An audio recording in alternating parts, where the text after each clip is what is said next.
దీవించండి.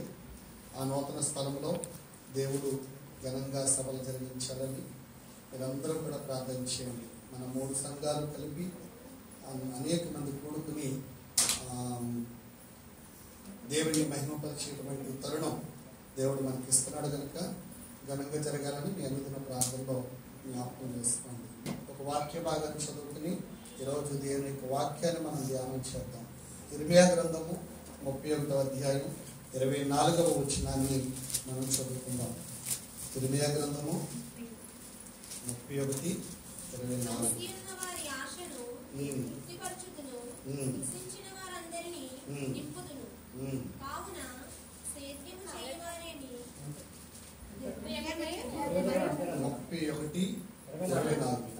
అదొకటి చాలు.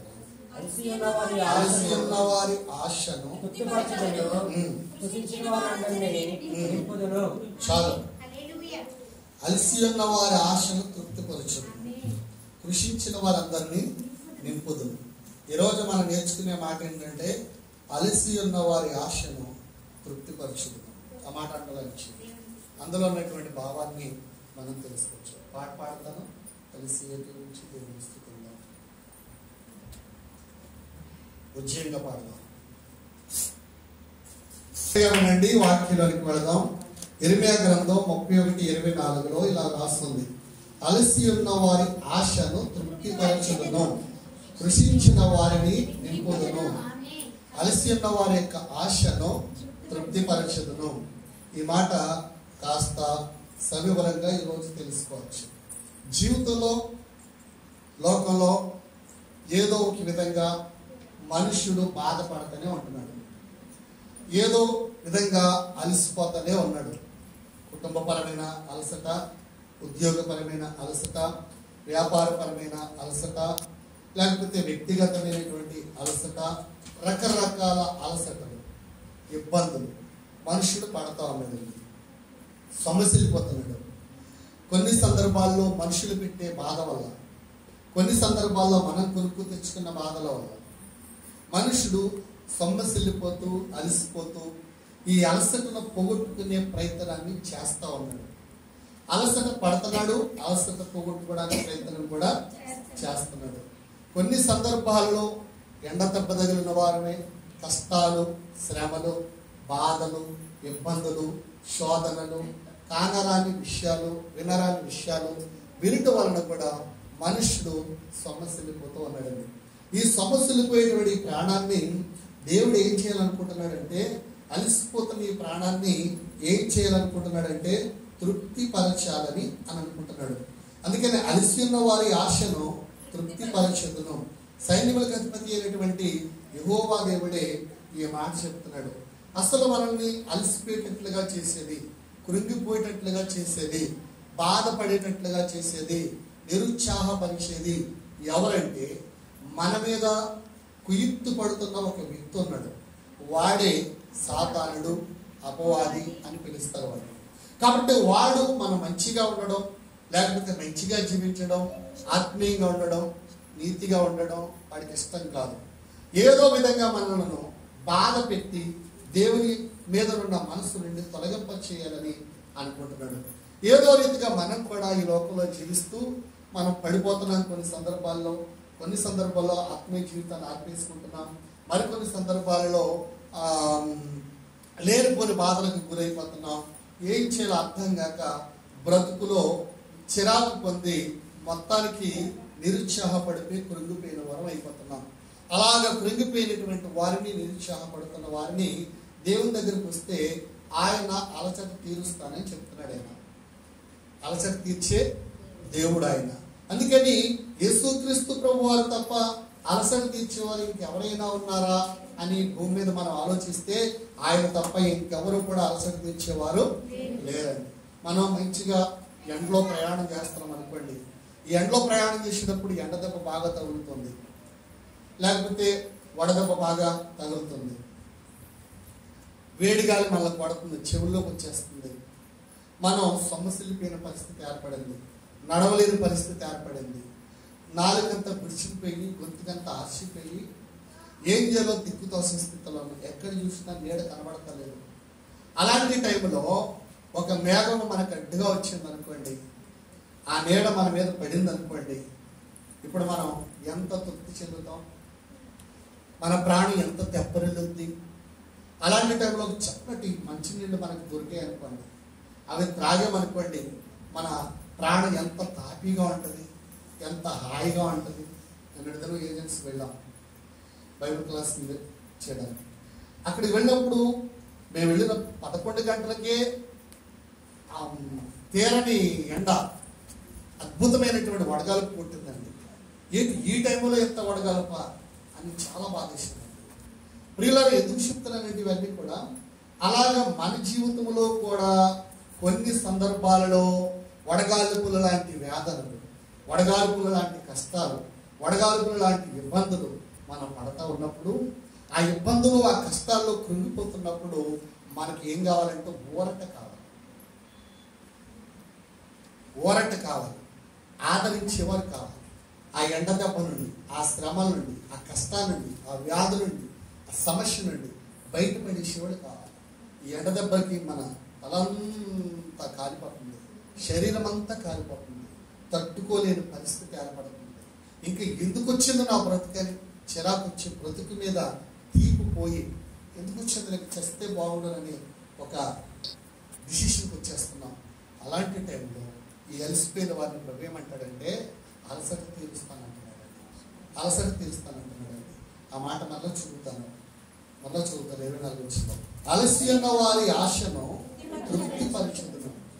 నీవు నేను ఏ విషయంలో అలసిపోయామో, ఏ విషయంలో కృంగిపోయామో, ఏ విషయంలో నీరు గారిపోతున్నామో, ఏ విషయంలో మనకు జవాబు రావడం లేదని మనము దేవుని దగ్గర ప్రయాసపడిన జవాబు రావడం లేదని అలసిపోయి మన ఆలోచన మార్చేసుకుంటున్నామో, అలాంటి టైంలో దేవుని పాదముల దగ్గరికి వస్తే, ఆయన పాదముల మీద పెడితే, ఆయనకు మొర పెడితే మనకు చక్కటి జవాబునిచ్చి మనల్ని తృప్తిపరిచేవాడు ఆయనే అని నేను తెలియజేస్తాను. ఈ ఎండ దెబ్బ తగులుతున్నప్పుడు ఏదో ఒక వస్తువు మనకు అలాగా వచ్చి ఆ సూర్యునికి మనకి మధ్యలో నిలబడింది అనుకోండి, ఆ నీడ మన మీద పడ్డదనుకోండి, ఎంత ఆశీర్వాదము. హల్లెలూయా, హల్లెలూయా. ఒక పాము ఎడారిలో తిరుగుతుందట, మంచి ఎండలో, ఇసుక నేలలో. కప్ప కూడా అదే ఎడారిలో తిరుగుతుందట. దానికి కడుపు కాలిపోతుంది, దీనికి కడుపు కాలిపోతుంది. అది నీడ కోసం తిరుగుతుంది, ఇది కూడా నీడ కోసం తిరుగుతుంది. ఇంకా పాము తట్టుకోలేక ఆ వెట్టకి అది అలా తోట మీద నిలబడింది. కప్ప నీడ కోసం తిరుగుతుంది కదా, ఈ పాము నీడ కనబడిందంట. అమ్మయ్యా, నీడ లేక తిరుగుతున్నాను, నాకు నీడ దొరికిందని ఆ పాము నీడకి వెళ్ళి విశ్రమించిందంట. చాలా మంది మేము నీడలో ఉన్నామని అనుకుంటూనే అపాయమును కలుగజేసేటువంటి పాము నీడలోనికి వెళ్ళి దాక్కుంటున్నారండి. యేసయ్య నీడలోనికి రావలసిన వారు సాతాను యొక్క నీడలోనికి వెళ్ళి సాతాను యొక్క నీడలో తిష్ట వేస్తున్నారండి. కానీ నాకు బాగా దొరికింది, ఎండలో అలసిపోయాను, నాకు ఆహారం ఎక్కడికి పోయింది, ఆకలేస్తుందని చెప్పి ఆ పాము ఆ కప్పని మింగేసింది. దేవుని బిడ్డ నీడ కోసం వెతుక్కుంటూ నువ్వు పాము నీడకు వెళ్తున్నావేమో. యేసయ్య నీడలోనికి వెళ్ళాల్సిన మనము, యేసయ్య నీడలో ఉండాల్సిన మనము, యేసయ్య సహకారాన్ని కోరుకోవలసిన మనము ఆ నీడలోనికి వెళితే అలసట తీరదు సుమా, ఆఖరికి ప్రాణానికి భంగం కలుగుతుంది. దేవునికి స్తోత్రం, హల్లెలూయా. నువ్వు ఏ నీడలో ఉన్నావో ఈ మధ్యాహ్నం గమనించు, ఏ నీడకి వెళుతున్నావో గమనించు, ఏ నీడలో దృష్టి వేస్తున్నావో గమనించు. ప్రాణాపాయ స్థితిలో ఉన్నావేమో, అది నీడే, నాకు నీడొచ్చిందని అమ్మయ్యా వీళ్ళు తలదాసుకోవాలని అనుకుంటున్నావేమో, ఆ నీడే నిన్ను, ఆ నీడే నీ ప్రాణానికి ముప్పు తెచ్చిపెడుతుందేమో ఆలోచన చేద్దామండి. హల్లెలూయా, హల్లెలూయా. అయితే కొరింథీయులకు రాసిన 2వ పత్రిక 1వ అధ్యాయం 3వ వచనం చదువుకుందాం. కొరింథీయులకు రాసినటువంటి 2వ పత్రిక 1వ అధ్యాయం 3వ వచనం. సమస్తమైన ఆదరణ అనుగ్రహించు దేవుడు మన ప్రభువైన యేసుక్రీస్తు తండ్రి అయిన దేవుడు స్తుతింపబడును గాక. ఆమేన్, హల్లెలూయా. అద్భుతమైన మాట. కనికరము చూపు తండ్రి, సమస్తమైన ఆదరణను అనుగ్రహించు దేవుడు మన ప్రభు అయిన యేసుక్రీస్తు తండ్రి అయిన దేవుడు స్తుతింపబడునుగాక. అలాంటి అలసిపోయిన సమయంలో, నీళ్ళ కోసం నీడ కోసం వెంపర్లాడుతున్న సమయంలో, ఆదరణ కోసం వెంపర్లాడుతున్న సమయంలో, ఎవరైనా మనల్ని బ్రతికిస్తారా అని చూస్తున్న సమయంలో, ఎవరైనా మనకు సహాయం చేస్తారని అనుకుంటున్న సమయంలో మనకి ఎవరు సహకారులుగా ఉన్నారట? కనికరము చూపు తండ్రి ఒక ఆయన ఉన్నాడు. సమస్తమైన ఆదరణ కలిగించే తండ్రి ఒక ఆయన ఉన్నాడు. ఆయనే నేను ఆరాధించుచున్నటువంటి నా తండ్రి అయిన దేవుడు. ఆయనే నేను ఆరాధిస్తున్నటువంటి యేసుక్రీస్తు ప్రభువారు. ఆయనే మనం అందరం ఆరాధిస్తున్నటువంటి తండ్రి అయిన దేవుడు. ఆయన దగ్గరకు వస్తే మనకు ఆదరణ కలుగుతుంది. నేడికి వెళుతున్నాను అనుకుంటూ అలసట తీరుతుందని అనుకుంటూ పాము నేడికి వెళ్ళి మనం అక్కడ సేద తిరుగుతున్నామేమో దేవుని పిల్లలు.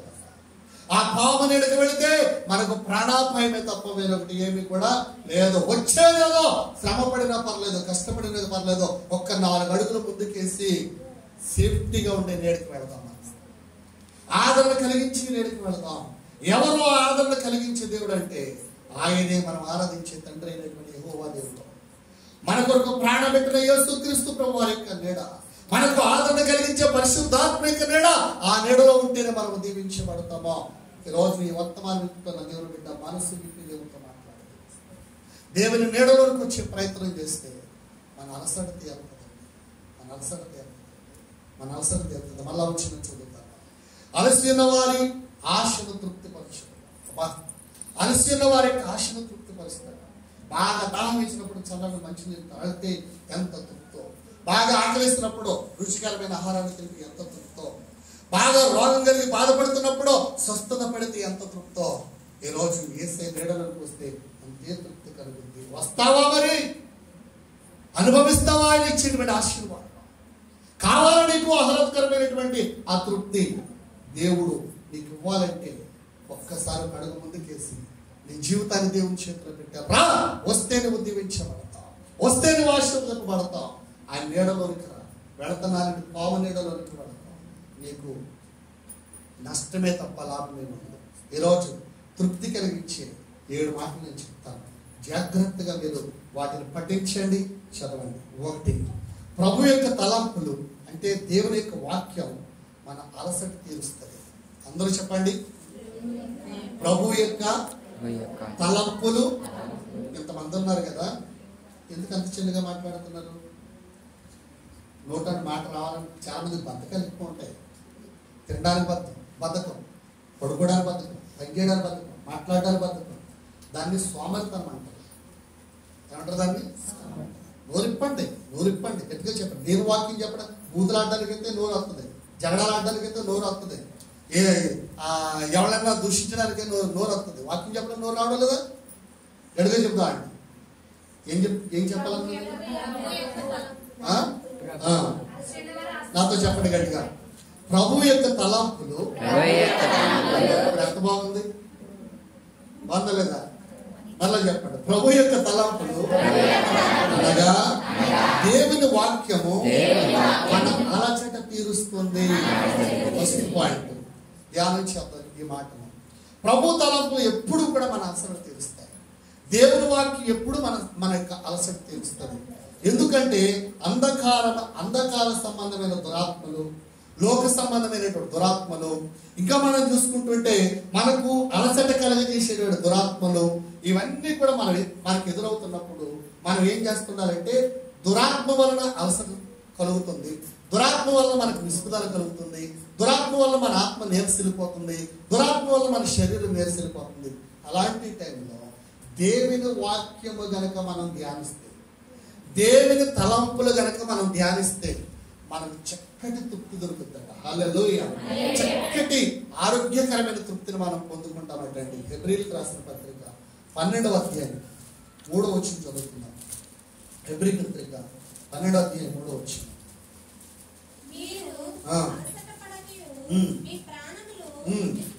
విసుకకయు ఉండునట్లు పాపాత్ములు తనకు వ్యతిరేకముగా చేసిన తిరస్కారమంతయు ఓర్చుకొనిన ఆయనను తలంచుకొనడి.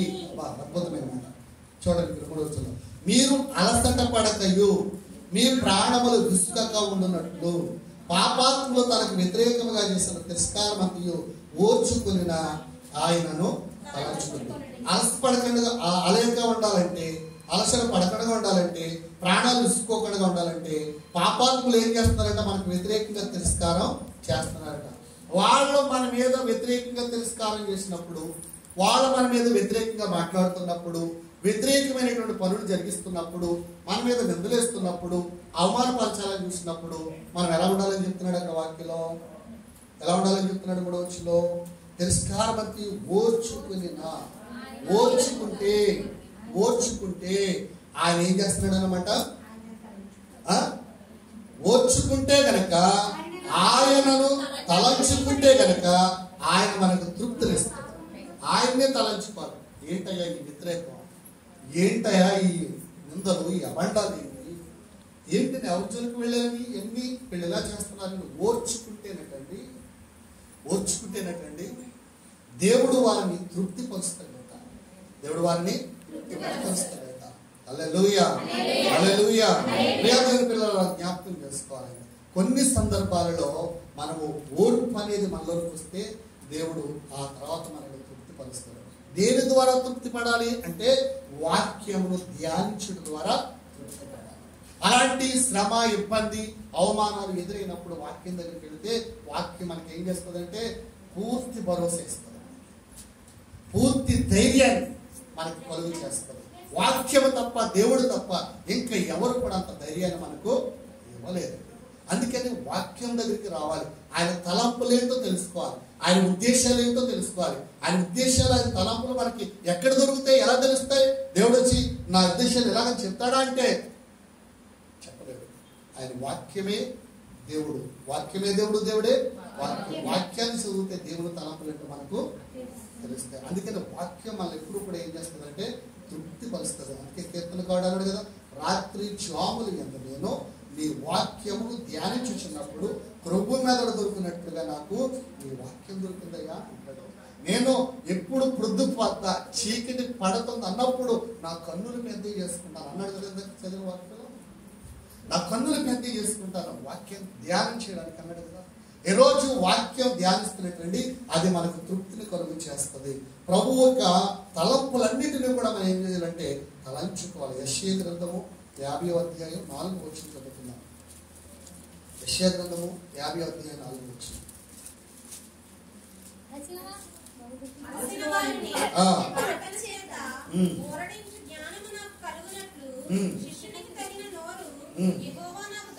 యెహోవా నాకు దయచేసి ఉన్నాడు. అద్భుతమైన మాట అండి. అలసిన వారిని మాటల చేత ఓరడించు జ్ఞానము నాకు కలిగినట్లు శిష్యునికి తగిన నోరు యెహోవా నాకు దయచేస్తున్నాడు. ఇప్పుడు మనం అలసిపోయినప్పుడు ఎక్కడికి రావాలని ముందు నేర్చుకున్నామంటే దేవుని వాక్యమును, తలంపులను ధ్యానిస్తే మన అలసట తీరుతుందని జ్ఞాపకం చేసుకున్నాం. ఇప్పుడు మరి కొంతమంది వాక్యం చదవలేరు కదా, వాళ్ళు విన్నారు. అయితే ఇంకా అలసిపోయినప్పుడు ఏం చేయాలంటే సేవకుల దగ్గరికి రావాలి. ఎక్కడ రావాలి? సేవకుల దగ్గరికి రావాలి. సేవకుడు ఏం చేస్తాడనమాట? అలసిన వారిని దేవుని మాటల చేత ఓరడించి జ్ఞానాన్ని కలుగు చేస్తాడు. 4 మాటలు చెప్పించి బైబిల్ గ్రంథంలో నుంచి ఇదమ్మా నువ్వు అలసిపోక్కర్వద్దు అని చెప్పి ఆయన బాగు చేస్తాడు. రోగం తీరని రోగం ఉందనుకోండి, అయ్యా ఇన్ని మందులు ఆడినా తగ్గుతా లేదన్నా అనుకోండి, అప్పుడు సేవకుడు ఏం చేస్తాడు? నిర్గమకాండం 15వ అధ్యాయం చివరి రోజుల్లో ఉన్నటువంటి మాటని ఆలోచన చేస్తాడు. ఏమని? ఇదిగో ఐగుప్తులో కలిగించిన రోగములన్నింటినీ ఏది నీ మీదకి రాలేదు, ఒకవేళ వస్తే నిన్ను స్వస్థపరిచి యెహోవాను నేనన్నాడమ్మా. ఎందుకు బాధపడుతున్నావు? దేవుడు నమ్ము, ఆయన మాటను నమ్ము, ఆయన నిన్ను స్వస్థపరుస్తాడు అని ఊరట కలిగించే మాటలు ఎవరు చెప్తారన్నమాట? సేవకుడు, దైవజనుడు చెప్తాడు. వాక్యము మనల్ని తృప్తిపరుస్తుంది. దేవుని సేవకుడు కూడా ఆయన మాటల ద్వారా తృప్తిపరుస్తాడు. అందుకని ఎక్కడికి రావాలి మనము అని అంటే తృప్తి కలగాలంటే దేవుని వాక్యం దగ్గరికి రావాలి. ఆయన తలంపులు ధ్యానం చేయాలి, ఆయన వాక్యాన్ని ధ్యానము చేయాలని ప్రభు పేరట నేను మీకు తెలియజేస్తాను. అలసిన వారు సేవకుల దగ్గరికి వెళితే ఖచ్చితంగా అది మనము తెలుసుకోగలుగుతాం. ఏమండి, అప్పులు చేసి చనిపోయినటువంటి ఎలీషా శిష్యుడు ఒకడు చనిపోయినప్పుడు ఆమె అప్పులు తీర్చలేక బాధపడుతూ ఎక్కడికి వెళ్ళింది? సేవకుని దగ్గరికి వెళ్ళింది కదా. ఇప్పుడు సేవకుడు ఏం చేశాడు? డబ్బులు ఇచ్చాడా? మరి ఏం చేశారు? ఆయన ప్రార్థన చేశారు, సలహా ఇచ్చారు కదండి. ఆ సలహా మేరకు ఆమె ఏం చేసిందంటే ఆ సలహా పాటించింది. అప్పులన్నీ తీరిపోయాయి. జీవితాంతకాలం ఆ వచ్చిన డబ్బులతో బ్రతికితానుంది. ఎంత ఊరట కలిగింది, ఎంత తృప్తి కలిగింది, ఎంత ఆశీర్వాదం వచ్చింది. కొంతమందికి ఉండే ఆలోచన ఏంటంటే ఆయన మనకులాంటి కదా, మన విషయాలు ఆయన చెప్తే మళ్ళీ ఎక్కడన్నా చెప్పేస్తాడే అని అనుకుంటారు. చాలా మందికి ఉన్న ఆలోచన ఆయన మనకులాంటి కదా, ఆయన అరుతాడా తీరుతాడా? నిజమే, సేవకుడు అరుతాడా తీరుస్తాడా అని అనుకోవచ్చు. సేవకుడు మీకు డబ్బులు ఇవ్వడు, మీరే ఇవ్వాలి. ఆపదలు ఉన్నా సరే మీరే ఇవ్వాలి. కానీ ఆయన మీ కొరకు ప్రార్థన చేస్తాడు, అది మాత్రం సత్యం. మిమ్మల్ని జ్ఞాపకం చేసుకుంటాడు, అది సత్యం. మీ కొరకు బాధపడుతూ కన్నీరు గారుస్తాడు, అది మాత్రం సత్యం. ఆయన సేవకుడు డబ్బులు ఇవ్వకపోవచ్చు, కానీ డబ్బుల కంటే విలువైన మాత్రం ఆయన ఇవ్వగలడు. అదే ప్రార్థన. హల్లెలూయా, హల్లెలూయా. చాలా మంది సేవకుడు చులకనగా చూసి వాళ్ళ కోసం మాత్రమే మాట చెప్తారు. సేవకుడు ఎప్పుడు చులకనగా చూడకూడదు. ఆమె అలా అనుకుని ఉంటే ఎలీషా గారి దగ్గరికి రావాల్సిన పని ఏమీ లేదండి. మీ శిష్యుడు అప్పులు చేసి చచ్చిపోయాడు. ఏం చేయాలో దిక్కుతోసిన పరిస్థితి. ఆయన అంటాడు, ఎందుకమ్మా బాధపడతాం, మీ ఇంట్లో ఏదో నాకు తెలియదు అన్నట్టుగా చెప్పింది. సలహా ఇచ్చాడు, ప్రార్థన చేశాడు. అద్భుతం జరిగింది. హల్లెలూయా, హల్లెలూయా, హల్లెలూయా, హల్లెలూయా. రెండో పాయింట్ పెడదాం. రెండోది, దేవుని సంఘం నీ అలసట తీరుస్తుంది. ఒకటి, దేవుని తలంపులు, దేవుని వాక్యము మన అలసట తీరుస్తుంది. రెండవది, దేవుని యొక్క సంఘం మన అలసట తీరుస్తుందండి. యెషయా గ్రంథం 5వ అధ్యాయం 26వ వచనం నుండి 27వ వచనం వరకు చదువుతున్నాం. యెషయా గ్రంథం 5వ అధ్యాయం 26 నుంచి. ఆయన దూరంగానున్న జనములను పిలుచుటకు ధ్వజమునెత్తును, భూమి అంతమున నుండి వారిని రప్పించుటకు ఏలగొట్టును. అదిగో వారు త్వరపడి వేగంగా వచ్చుచున్నారు. వారిలో అలసిన వాడైన తొట్టిల వాడైనను లేడు, వారిలో ఎవడను నిద్రపోడు గనుక వారి నడికట్టు. చాలండి. ఇందులో మనకు కావాల్సిన మాట ఏంటంటే, వారిలో అలసిన వాడైనను తొట్టిల వాడైనను లేడో. అలసిన వాడైనను తొట్టిల వాడైన ఎవరిలోను ఆయన దూరముగానున్న జన్మలను పిలుచుటకు ధ్వజమునెత్తెను, భూమి అంతము నుండి వారిని రప్పించుటకు ఏలకొట్టును. అదిగో వారు త్వరపడి వేగముగా వచ్చుచున్నారు. ఆయన దూరముగానున్న జన్మలను, ఏ దూరంగా ఉన్న జనాల్ని? అమెరికాలో ఉన్నవాళ్ళ, ఆస్ట్రేలియాలో ఉన్నవాళ్ళ, జగ్గంపేటలో ఉన్నవాళ్ళ, కాకినాడలో ఉన్నవాళ్ళ, రాజమండ్రిలో ఉన్నవాళ్ళ, హైదరాబాద్ లో ఉన్నవాళ్ళ, ఏ దూరంగా ఉన్నవాళ్ళు పిలుస్తున్నాడైనా? దేవుని సంఘానికి వెలుపల ఉన్న వారిని, అంటే దేవునికి దూరంగా ఉన్న ప్రజలు అన్యజనంగానే ఆయన ఏం చేస్తున్నాడంట? పిలుస్తున్నాడంట. ఆయన ఏం చేస్తున్నాడు? ఈల వేస్తున్నాడంట రండని, ఈల వేస్తున్నాడంట రండని, ఈల వేసి పిలుస్తున్నాడంట రండని. దూరంగా ఉన్న ప్రజలందరినీ కూడా ప్రభు దగ్గరికి పిలుస్తున్నాడండి. వాళ్ళకి వేలేస్తున్నాడు, వినపడకపోతే ఒక్కసారి వినపడలేదు అనుకోండి, ఏం చేస్తాం? విజిలేస్తాం కదా వినపడద్దని, లేదంటే సైకిల్ చేస్తాం రండి అని, ఇలా సైకిల్ చేస్తాం కదండి. కాబట్టి అలాగ సైకిల్ చేసో ఎలవేసో దేవుడు దూరంగా ఉన్న వారిని పిలుస్తున్నాడట. ఎక్కడికి పిలుస్తున్నాడో అని మనం ఆలోచన చేస్తే, ఈ దూరంగా ఉన్న వారిని ఆయన దూరంగా ఉన్న జన్మలను పిలుచుటకు ధ్వజమునెత్తెను. ఎవరిని ఉపయోగించుకుంటున్నాడు? ధ్వజం అనగా సంఘమును ఉపయోగించుకుంటున్నాడు. సంఘం అంట సంఘానికి దూరంగా ఉన్న వాళ్ళని, దేవునికి దూరంగా ఉన్న వాళ్ళని పిలవాలంట. వారందరిని పిలిస్తే, సంఘము పిలిస్తే వారు సంఘములకు వస్తే వాళ్ళకి ఏం కలుగుతుందో తెలుసా? వారికున్న అలసటలు, వారికున్న బాధలు, ఇబ్బందులు, సమస్యలు యేసు నామములో తుడిచిపెట్టుకుని పోతాయంట. హల్లెలూయా. అందుకని ధ్వజమునెత్తాడు. ధ్వజం అంటే సంఘాన్ని నియమించాడైనా. ఈ సంఘమే దూరంగా ఉన్న ప్రజలందరినీ కూడా ఏం చేయాలంటే పిలవాలన్నమాట. వారిలో అలసిన వాడైనను తొట్టిల వాడైనను లేడో. ఎవరైతే ఆ పిలుపునందుకుని సంఘానికి వస్తారో, ఆ సంఘానికి వచ్చిన వారు ఇంకా అలసిపోయినాడు ఉన్నాడట, కృంగిపోయినాడు కూడా ఉండడట. ఎందుకని? సంఘము పిలిచింది, సంఘము ఆదరిస్తుంది, సంఘము ప్రార్థన చేస్తుంది కాబట్టి. హల్లెలూయా, హల్లెలూయా, హల్లెలూయా. అందుకని ఏం చేయాలంటే దేవుని సంఘం నీ ఆశను తీరుస్తుంది, అంటే నీ కొరకు ప్రార్థన చేస్తుంది. నా వెనకాల సంఘం ఉందండి, ఏదో వచ్చిన ఆదుకుంటారు అంటారు. చాలా సంఘం ఆదుకోవాలి, ప్రార్థన చేయాలి, వాళ్ళ సమస్య మన సమస్యగా భావించాలి, ప్రార్థనలు వాళ్ళని జ్ఞాపకం చేసుకోవాలి. అప్పుడు ఏం చేస్తే దేవుడు కార్యం చేస్తాడు, చేయడం చెప్పండి. హల్లెలూయా, హల్లెలూయా. మనము కొన్ని సమస్యల కొరకు ప్రార్థన చేస్తున్నాము, అందులో 3 సమస్యలు క్లియర్ అయ్యలేదండి. ఇంకేమన్నాయి? ఒక్క 2-3 ఉన్నాయి, వాటి కొరకు కూడా మనం ప్రార్థన చేయాలి, క్లియర్ చేయాలి. దేవుడు సంఘము అలాగా అలసట తీరుస్తాడు కాబట్టి సంఘము అలసట తీర్చేటువంటి సంఘం ధ్వజమునెత్తి పిలవాలి. ఎవరిని పిలవాలంటే సంఘమునకు వెలుపల దేవునికి దూరంగా ఉన్న ప్రజలను పిలవాలి. పిలిస్తే సంఘం వాళ్ళకి ఏం చేస్తుందంటే అలసట తీరుస్తుంది, తృప్తినిస్తుంది. ఇంకా చూద్దాం.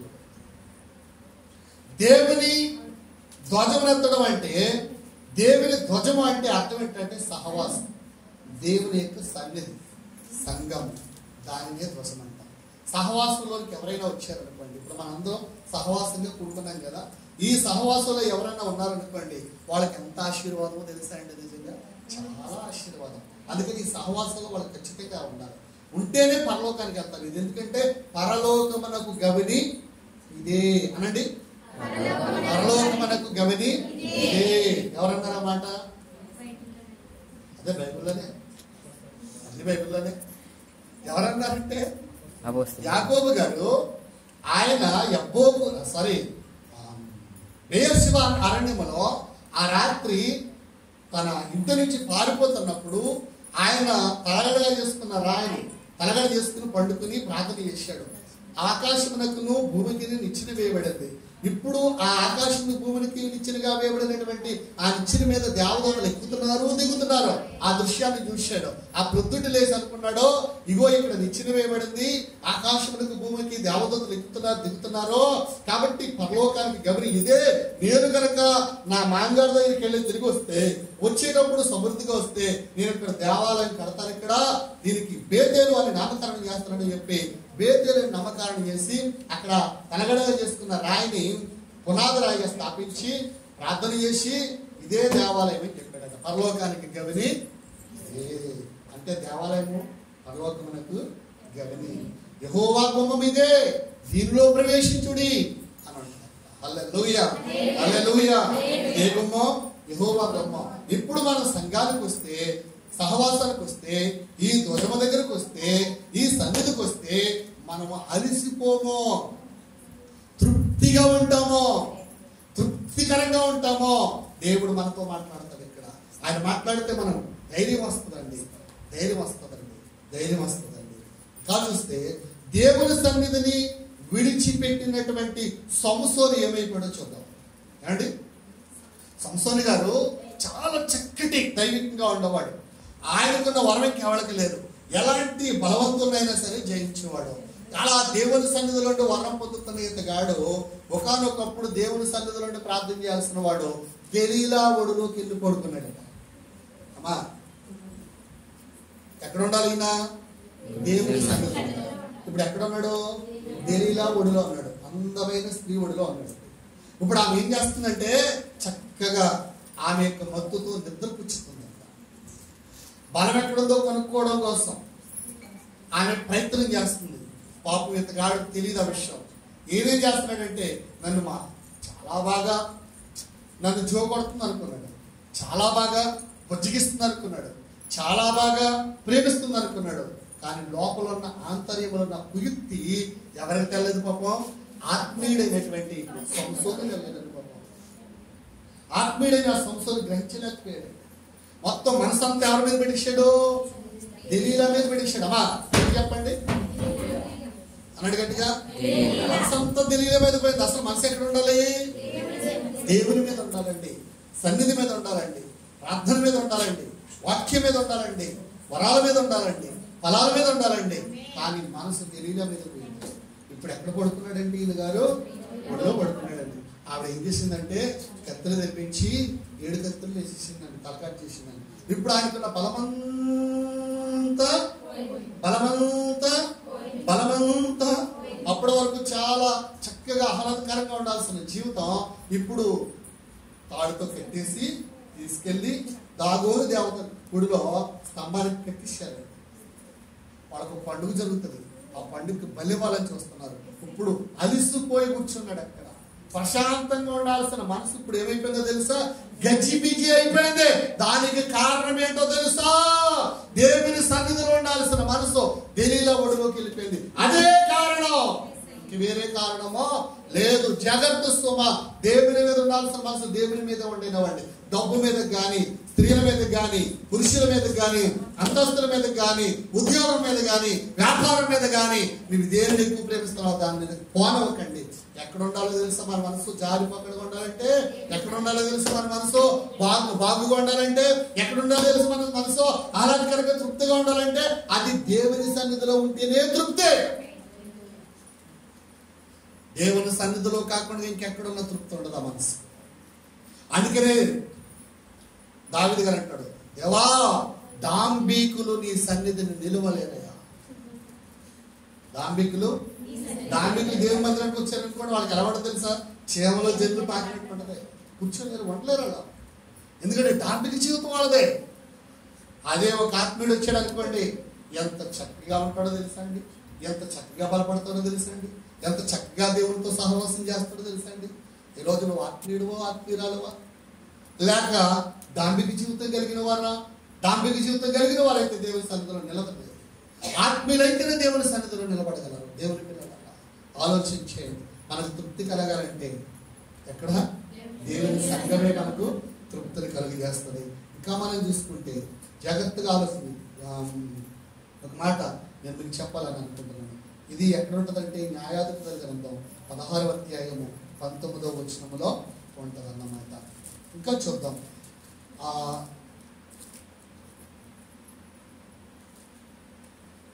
బైబిల్లో ఒక వ్యక్తి ఉంటాడు, ఎవరు? యాషావు. ఎవరండి? యాషావు. దేవుడు ఇచ్చినటువంటి ఆ గొప్ప వరాన్ని ఏంటి? ఆ వరం అంటే జ్యేష్ఠత్వం.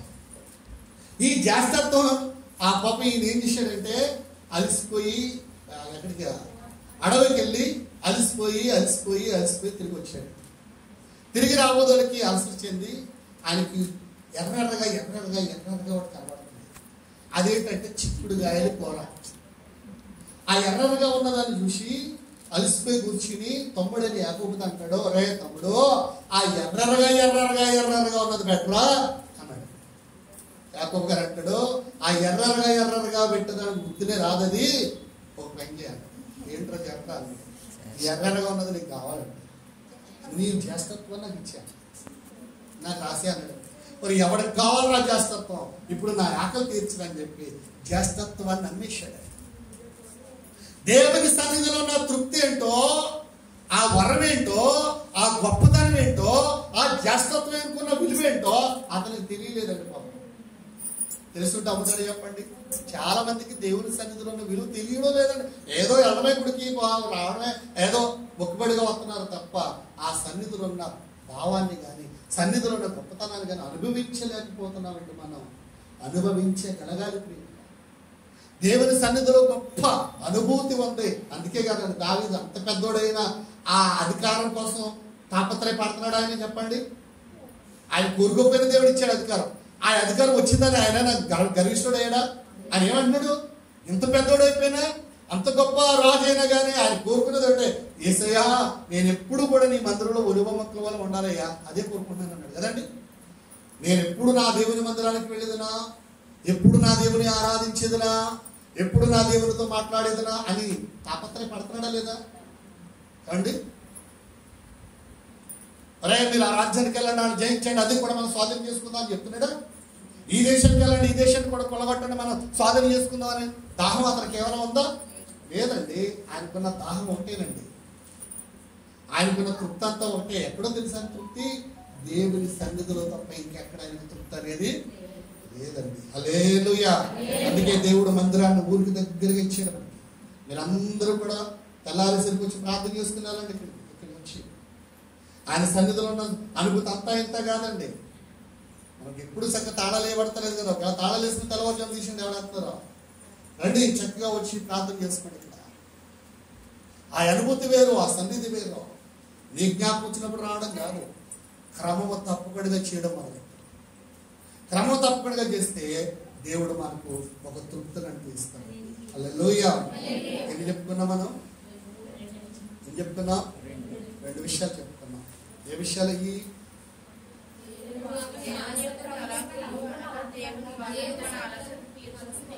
కంగారు పడకుండా ఫస్ట్ పాయింట్ చెప్పండి. దేవుని తలంపులను, ఆయన వాక్యమును ధ్యానిస్తే మనకు తృప్తి కలుగుతుంది. రెండవది, దేవుని సంఘమే మనకు అలసట తీరుస్తుంది. కాదు, వాక్యం ధ్యానిస్తే అలసట తీర్చబడుతుంది. అలాగనే సంఘములోనికి వస్తే మన అలసట తీరుతుంది. ఏ విషయంలో అలసిపోయావో ఆ అలసటను తీర్చుకోవడానికి దేవుని దగ్గరికి వస్తే మన అలసట అంతా తీర్చబడుతుంది. ఇంకా 5 విషయాలు ఉన్నాయి. వచ్చే వారం మనం క్లియర్గా నేర్చుకోవచ్చు. అందరికి ఏమైనా అర్థమైందంటారా? అర్థమైందా? అలసిపోతున్న జీవితంలో ఇంకా అలసిపోవద్దు. అలసట కాస్త తెచ్చి దేవుని పాదాల దగ్గర పెట్టి కన్నీరు కాచి దేవుడు ఆ అలసట్లన్నీ తీర్చగలిగిన. నమ్మితే దేవుని కార్యాలు చూస్తాం, నమ్మకపోతే దేవుని కార్యాలు పోగొట్టుకుంటాం. ఇంకొక 5 విషయాలు వచ్చే వారం మనం నేర్చుకుందాం. అందరూ అక్కడే రండి, చక్కగా బైబిల్ తెచ్చుకోండి, తెరవండి, చదవండి. ఈ విషయాలన్నీ కూడా మీరు వింటున్నారు కనుక, అనుభవిస్తున్నారు కనుక అనేక మందికి చెప్పండి, షేర్ చేయండి. అనేక మంది కూడా దీవించబడేటట్లుగా ఒక మూలకారకుడు కండి. అవునా కదండి? అవునా కదా? మూలకారకుడు కండి. దేవుడు మనల్ని ప్రత్యేకముగా దీవించునుగాక. ఆమేన్, ఆమేన్, ఆమేన్. మనకు ఒక మంచి కెమెరా కావాలి షూట్ చేయడానికి. ప్రార్థన చేయండి. మీలో ఎవరినైనా దేవుడు ప్రేరేపిస్తే కొద్ది గొప్ప ఇవ్వండి. తనకు ఒక 1000 రూపాయలు ఇవ్వండి. ఒక మంచి కెమెరా దాన్ని లైన్లో పెడదాం. అనేక మందికి సువార్తను ప్రకటిద్దాం. మీరు ప్రేరేపించబడితే ప్రార్థన చేసుకుని దేవుడు ఏమైనా ఇవ్వాలని తలస్తే కనుక మీరు చేయండి. మంచి కెమెరా షూట్ చేయాలి. దాన్ని అనేక మందికి మనం పంపిద్దాం. దేవుడి కొన్ని మాటలు దీవించిన ఆమె. మన యూట్యూబ్లో కూడా మన ఫోన్ పే నెంబర్ పెట్టండి. ఎవరైనా